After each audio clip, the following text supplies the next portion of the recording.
जान्हवी, अगं इतक्या दिवसात या दोघांचं लग्न जुळवावं असं तुम्हाला कधीच नाही वाटलं?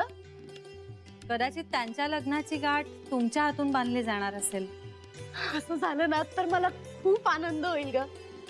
जे सुख मला नाही मिळालं ते माझ्यामुळे इतरांना मिळालं ना, तर माझ्या आयुष्याचं सार्थक झाल्यासारखं वाटेल मला.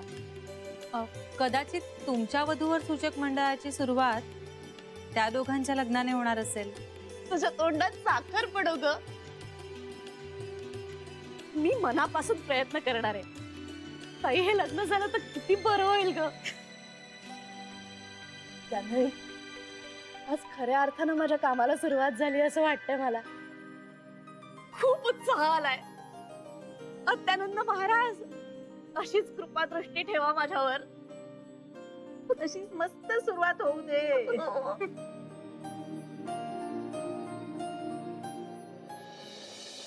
काय यार,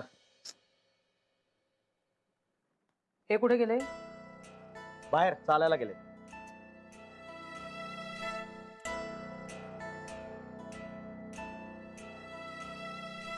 वेदना सहन करण्याची ही काय हाऊस म्हणायची यांची? माझी कंबर आणि ह्यांचे पाय, अंथरुणाला पहिलं कोण खेळणार याची स्पर्धाच लागली जणू. आई, असं काय होणार नाही. काय काही होणार नाही.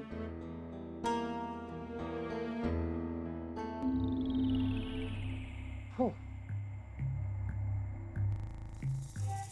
अरे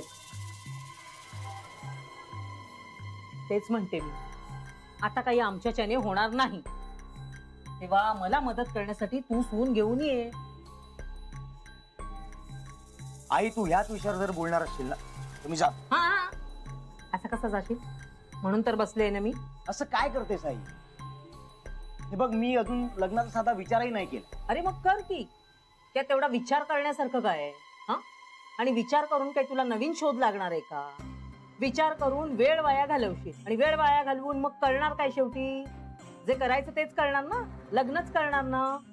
मग विचार कशाला करायचा त्याच्यासाठी एवढा? अगं आई, पण इथे अजून कशाला पत्ता नाहीये. अरे मग लाव ना पत्ता. तो काही त्याचाच लागणार आहे का? अगं पण तू बघतेस ना माझ्याकडे, माझं शिक्षण अर्धवट आहे, त्यात नोकरी ही अशी. अरे मग तर आणच कोणीतरी तुला हातभार लावायला. अरे दोनाचे 4 हात झाले ना की तुझी गाडी आपोआप पळेल. अरे म्हणजे लग्न नक्की कशासाठी करायचं? घरात पैसा येईल म्हणून? तुला घरकामात मदत होईल म्हणून? हो, म्हणजे काय, हेच हवं असतं ना. आई, त्या सगळ्या कामांसाठी वेगळी माणसं असतात. हो, पण त्या वेगळ्या माणसांना वेगळे पैसे मोजायला लागतात, ते आपल्याकडे नाहीयेत. म्हणूनच म्हणते ना लग्न कर म्हणून.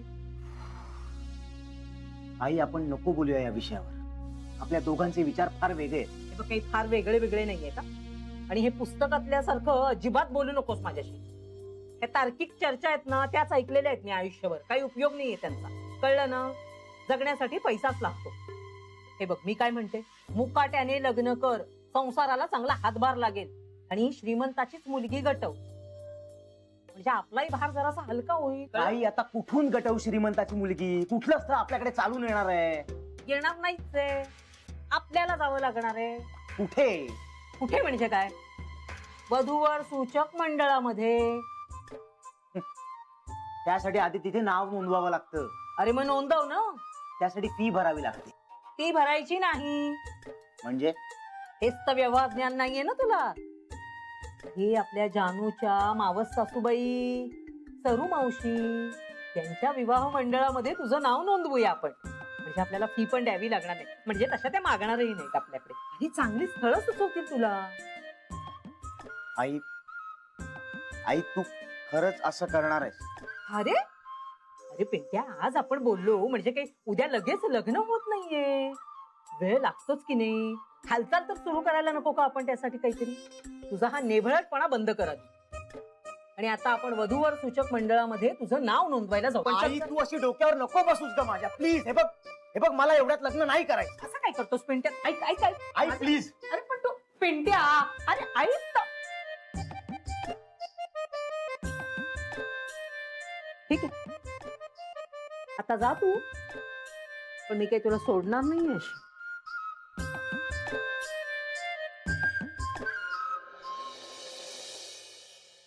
दुसऱ्या दिवशीच्या स्वयंपाकाची तयारी आदल्या दिवशी करत जा, ही आईने दिलेली शिकवण. त्यामुळे कामाची गडबड कमी होते ना.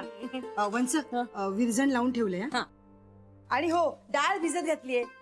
उद्या दही वड्याचा बेत आहे. अरे वा, मस्त. आणि ना वडे करताना त्यात थोडे कच्चे पोहे घालते, म्हणजे वडे मस्त खुसखुशीत होतात. वा वा, छान. तू बनव, मी पार्लर मध्ये पण घेऊन जाईल. हा, मी सुद्धा माझ्या बुटीक मधल्या मुलींना घेऊन जाते. बेस्ट. सरू जाणार आहे का मंडळात? तिलाही देऊया थोडे. इंदू येणी नक्की ती जाते का मंडळात? नाही, जेव्हा बघावा तेव्हा घरीच असते. मी काय विचार करत होते, काय ग? म्हणजे हल्ली काय झालंय, या मॅट्रिमोनियल साइट्समुळे ना वधूवर सूचक मंडळांकडे लोकांचं जाणं कमी झालंय. म्हणजे सरू मावशींच्या मंडळातही म्हणावी तशी गर्दी नसते. हो ना. आणि आपली सरू काय जाहिरात वगैरे करणार नाही स्वतःच्या व्यवसायाची. करावं लागतं गे हल्ली सगळं. हा, करावं लागतं. आता लोक आयुष्यभर कपडे शिवून घेतात, पार्लर मध्ये सुद्धा आयुष्यात अनेकदा जातात, पण म्हणून कोणी वधूवर सूचक मंडळात सारखं सारखं जाणार नाही ना, म्हणजे नाहीच जात. आता दिवाळीला लोक नवे कपडे घेतात, तसं नवं लग्न करायला सरूच्या मंडळात कुणी जाणार आहे का? इंदू येणी चेष्टा नको करू. वंच मी चेष्टा करत नाहीये, पण खरंच सांगते, सरूने आता हातपाय हलवायला हवे असं मला वाटतं. पण एकेकांचा स्वभाव असतो ना, म्हणजे काही माणसं खूप सिन्सिअरली काम करू शकतात, पण त्यांच्या कामाबद्दल ते 10 लोकांशी बोलू शकत नाहीत. हो, हे पटतंय मला. सरू मावशींना सुद्धा जाणवतंय हे. हो का ग? म्हणजे तसं काही बोलली का तुला ती? तरीच सरू हल्ली गप्प गप्प असते का ग? नाही नाही, तसं काही सिरियस नाहीये. पण आपण जर सरू मावशींना वेबसाईट तयार करून दिली तर? Good idea. मी देईन करून, आणि मग आपण सरप्राईज देऊया त्यांना. हा, सरप्राईज देऊया. अजून अजून काय करू शकतो आपण तिच्या मंडळासाठी? आयडिया, आपण आपल्या ओळखीतल्या लग्न न झालेल्या मुला मुलींना त्यांच्या संस्थेत नावं नोंदवायला सांगूया. मी सुद्धा हाच विचार करत होते. माझ्या पार्लर मध्ये 2 मुली आहेत ना, त्यांना विचारते. ग्रेट. हा, मी सुद्धा सांगते. वनिता आहे ना? अगं पण तिचं लग्न झालंय. हो, तिचा धीर आहे ना लग्नाचा. अच्छा अच्छा. मीही लक्ष ठेवते. म्हणजे आपल्या ओळखीतली माहितीतली स्थळं असतील ना, तर सरू मावशींकडे थोडी डेटा बँक जमेल, आणि मग त्यांना सुद्धा उत्साह येईल. चला, ठरलं तर मग. आता पार्लर मध्ये येणाऱ्या प्रत्येकीला पहिला प्रश्न हाच विचारायचा. मी सुद्धा तेच आधी विचारणार. तुमच्या घरी कुणी लग्नाचं आहे का? काय शिवायचं वगैरे ते नंतर. पण ऐका ना, आपण हे सगळं जरा गुपचूप करूया. म्हणजे सरू मावशींना कुठेही हे कळायला नको, किंवा त्यांना असं नको वाटायला की त्या बिचाऱ्या आहेत आणि आपण त्यांना मदत करतोय, हे फिलिंग त्यांना नको यायला. हे सगळं गुपचूप करूया. म्हणजे मला जमेल, वंसनचं माहित नाही. ए हिंदू वेणी, मला पण जमेल. गुड. चला, सरूला यातनं आनंद मिळाला म्हणजे मिळवलं. तिने इतरांची लग्न जमवण्यापेक्षा तिचं लग्न इतरांनी जमवलं पाहिजे. तिला खूप आवड आहे ना संसाराची. आणि उशीर झाला म्हणून काय झालं? उशिरा काही लग्न होत नाहीत का कोणाची? त्याचं काहीतरी करायला हवं. हा,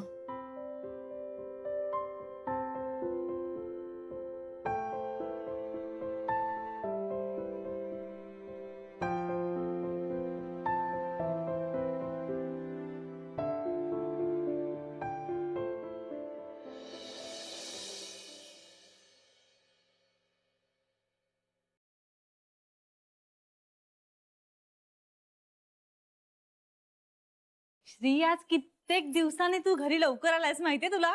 मी तर इथे सगळं तयार.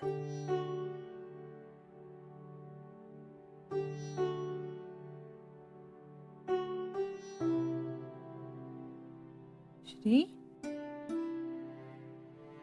काय रे, काय झालं? बरं वाटत नाहीये का तुला? नाही, मी बरा आहे. थकलायस?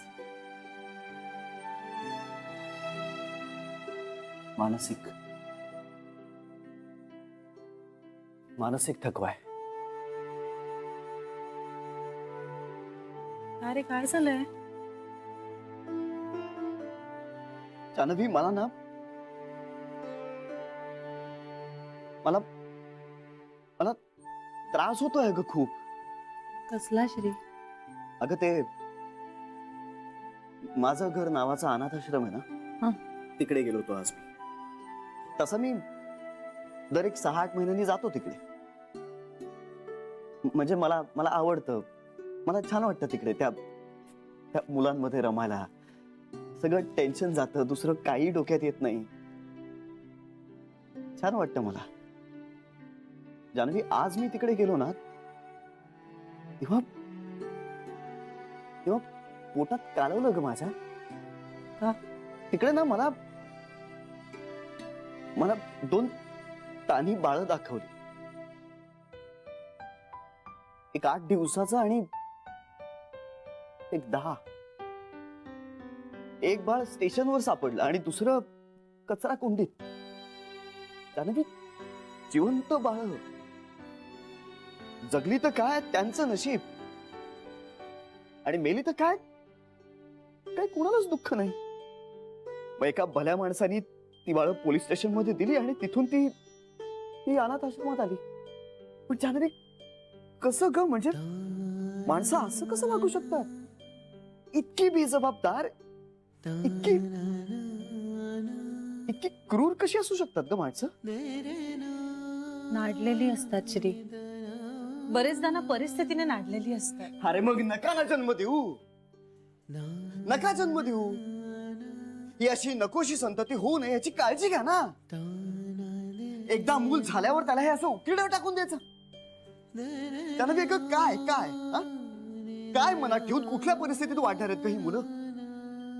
आपण जगाला इतके नकोसे झालो होतो की आपल्याला हे असं उकिरड्यावर टाकून दिलं.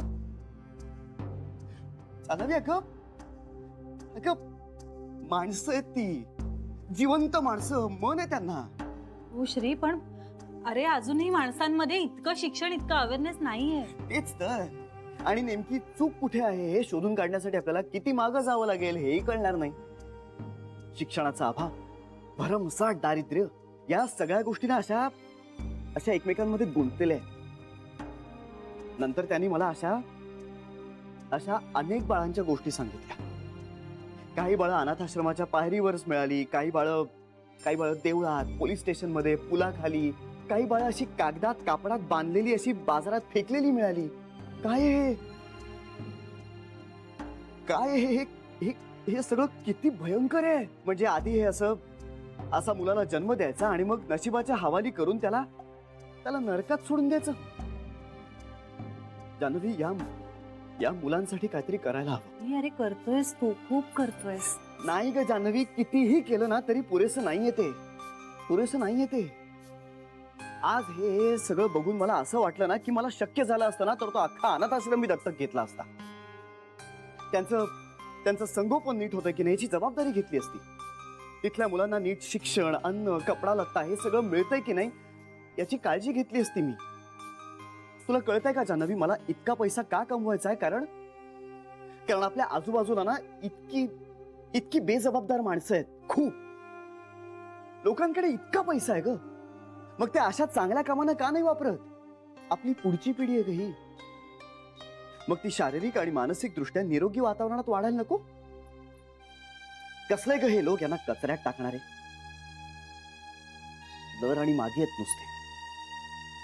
अरे त्यांना म्हणावं पालक होऊन दाखवा हिंमत असेल तर. श्री, शांत हो. जानवी, मला या मुलांचा पालक व्हायचंय.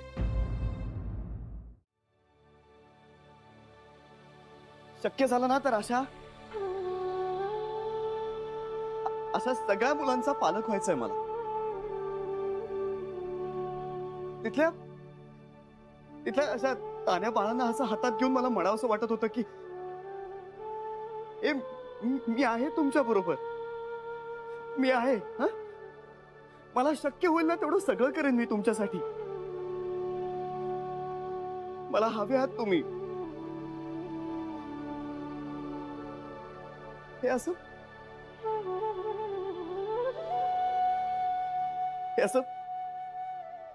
रिजेक्टेड फिलिंग घेऊन जगणं किती भयंकर असतं ग.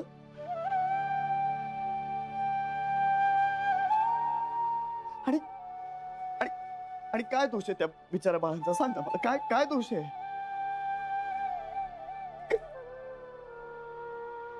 नका रे, नका करू हे असं, नका करू. अशा चिमुरड्या तान्या जीवाला हे असं रस्त्यावर उकिरड्यावर नका टाकू. पाप आहे. हे पाप आहे, घोर पाप आहे.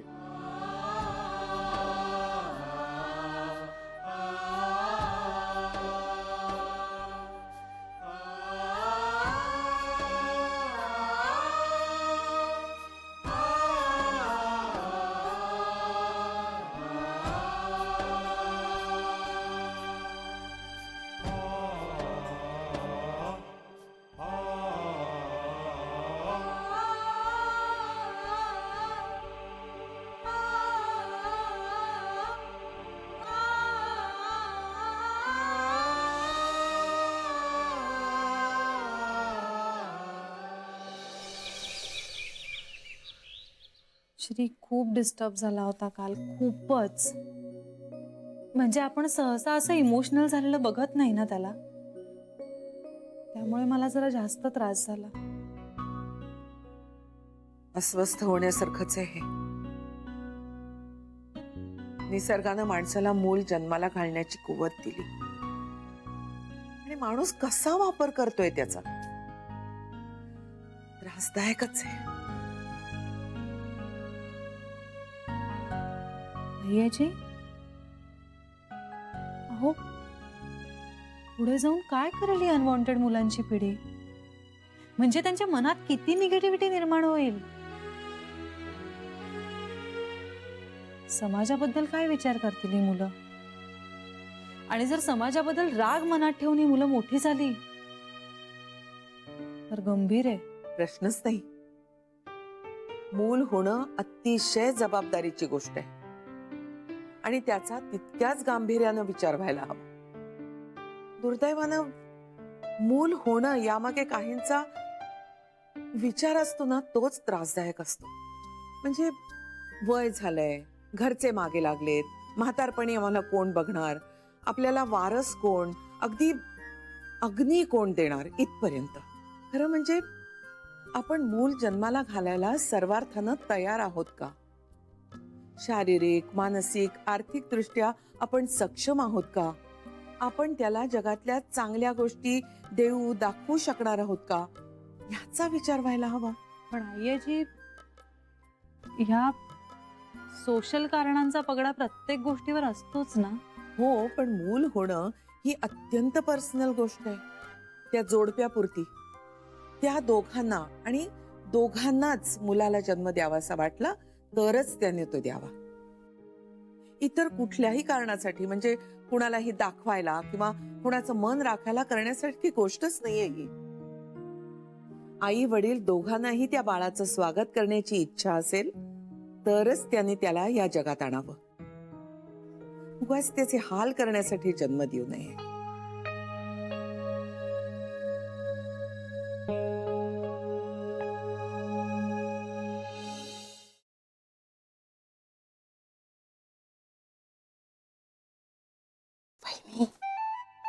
वहिनी, जान्हवी गप्प गप्प काय?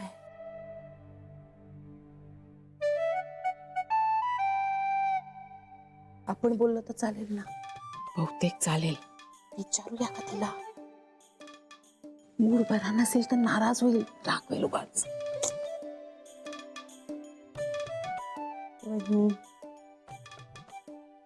तुम्ही विचारा ना.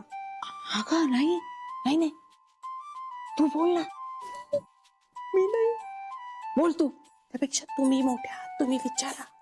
शरे बोल.